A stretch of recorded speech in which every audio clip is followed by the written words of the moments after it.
The attitude towards love, sex, and marriage went through some interesting changes during the medieval period, probably due to the prevalence of religion, especially Christianity, becoming such an important part of life.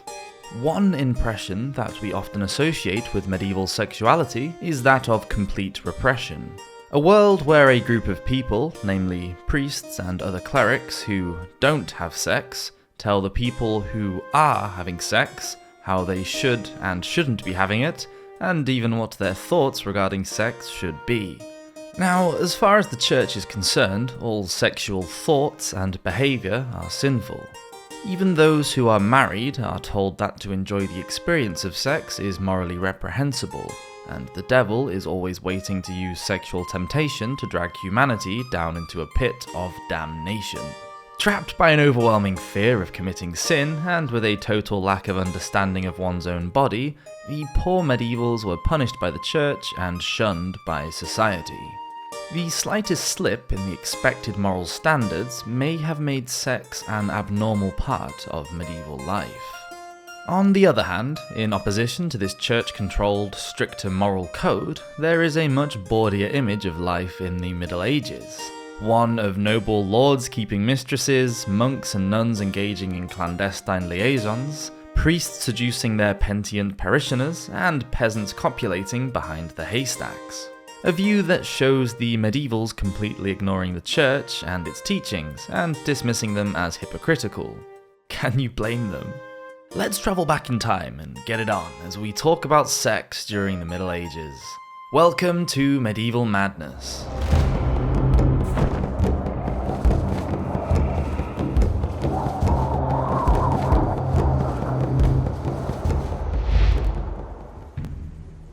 Abstinence. It must have been quite confusing in the Middle Ages. Too much sex could be lethal, but no sex at all could be fatal. The medical faculties believed that long-term celibacy presented a problem and was harmful to health, especially for young men. It was thought to affect the heart and damage it, thereby harming other parts of the body. Sexual abstinence could cause headaches, weight loss, anxiety, and even death. So, although as a spiritual quality, celibacy was valued highly by the medievals, medically a celibate was as much at risk as a philanderer, as sex was thought to be necessary for a healthy life. Whilst away fighting on the Albigensian Crusade in the early 13th century, King Louis VIII of France insisted on remaining faithful to his wife, Blanche. On his return to Paris, Louis became ill and died quite quickly. The belief was that he had died because of his celibacy. The 12th century Norman poet Ambroise wrote that at the Siege of Acre, more than 3,000 men were killed, but 100,000 men died, quote, "because from women they abstained. 'Twas for God's love that they restrained themselves. They had not perished, thus had they not been abstemious." A group of 11th century noblewomen wanted sex so badly that they petitioned the Duke of Normandy to prematurely end the ongoing military campaign so that they could get their husbands back early, just for that very reason. For most crusaders, celibacy was a temporary annoyance which would be ended as soon as they returned to their wives. But for the medieval clergy, sexual abstinence was a permanent state, leaving them with a difficult decision. Thomas Becket, who was Archbishop of Canterbury from 1162 until his murder in 1170, was advised by his doctor to give up celibacy, being told that it was bad for his health and not appropriate for his age or complexion. Becket ignored the advice and didn't die until many years later, even then by an assassin's blade. However, an unnamed bishop from Louvain, Belgium, wasn't as fortunate. He struggled to remain celibate for a long time. On his promotion to bishop, he abstained for a whole month, but his genitals grew so enlarged that he became very ill. His friends and family begged him to, quote, "take a woman to himself."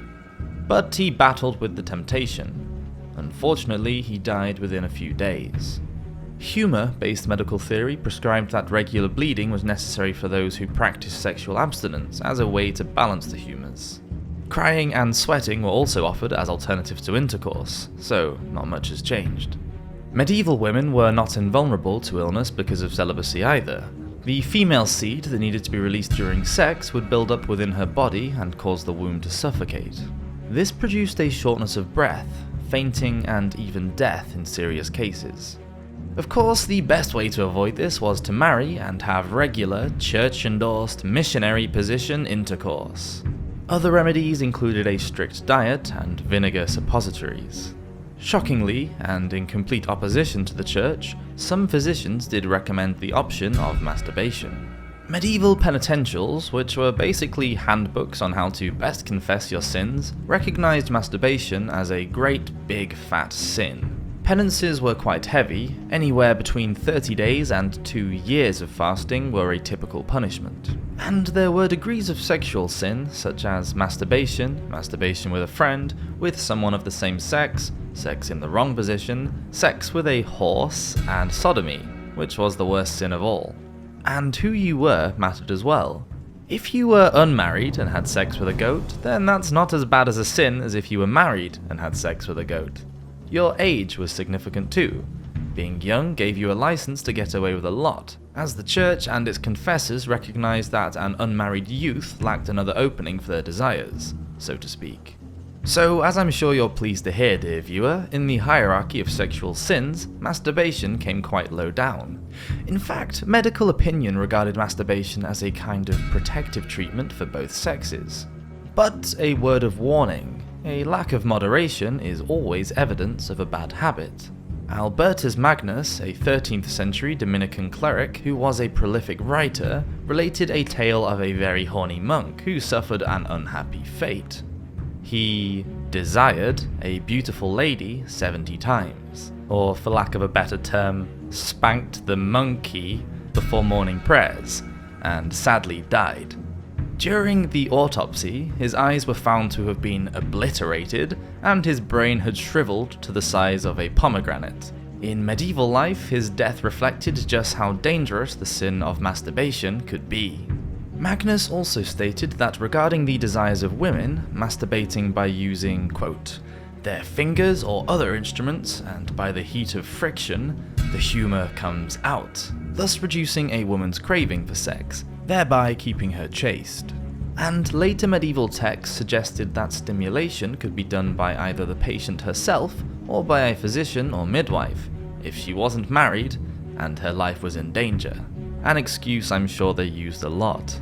This treatment could be performed without sin, although John of Gaddesden, a 14th century doctor, believed the best cure for a libidinous woman was foreign travel, medication, and plenty of exercise.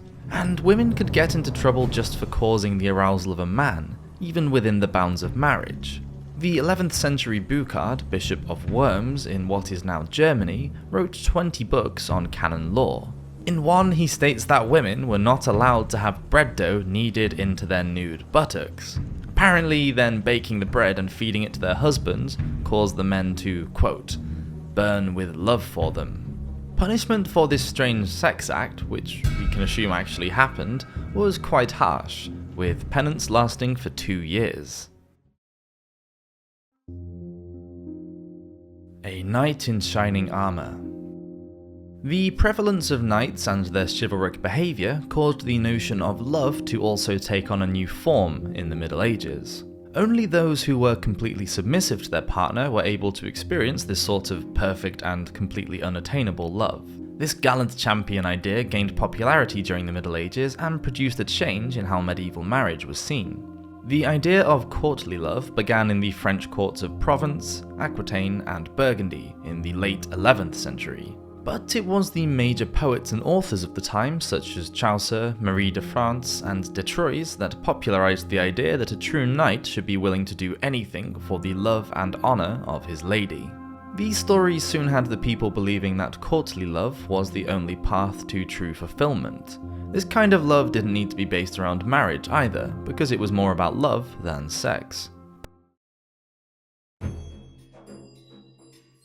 Because it was a time of devoutness towards the Christian Church, it was no surprise when some decided that they wanted to live a chaste life.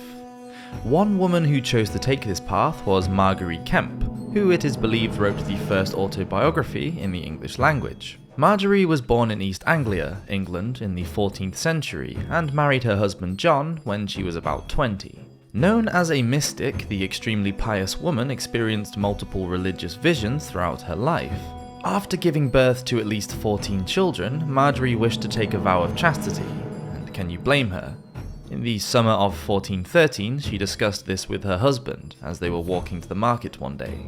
Without permission from her spouse, a life of celibacy was impossible. John asked Marjorie which she would prefer, that someone kill him with a sword, or that she have sex with him again. Marjorie chose the former, and so the negotiations began. John finally agreed to Marjorie's demand as long as Marjorie paid off his debts and agreed to eat dinner with him every Friday. It seems that Marjorie fasted on Fridays, and John, for unknown reasons, wished this to stop. The obligation of sexual consent only went one way in medieval Jewish society though. Then it was the right of a woman to demand that her husband have intercourse with her. This was one of 3 things a Jewish woman could demand in her marriage, the other 2 being food and clothing. This probably had more to do with a woman's right to have children, rather than from a pleasure aspect. It could also be connected to the much earlier practice of polygamy, when the rights of one wife should not take precedence over the rights of another. Virginity. For the medievals, the idea of being a virgin was not just a physical state, but also a mental one as well. Even thinking unclean thoughts was enough for the church to render you no longer pure, and this was true for both men and women. Masturbation and being penetrated by a demon were equally unfavourable when trying to safeguard one's honour. But it was believed that a loss of virginity could be won back. And no, not just by playing Magic the Gathering. In one of her visions, Marjorie Kemp was told by Jesus that she would be a virgin once again in heaven, because she was so pure of heart and mind, despite the fact that she had given birth to over a dozen children. Unfortunately though, there were tales of people throwing themselves into nettles or immersing themselves into icy water, and of priests castrating themselves, for this unattainable ideal of purity.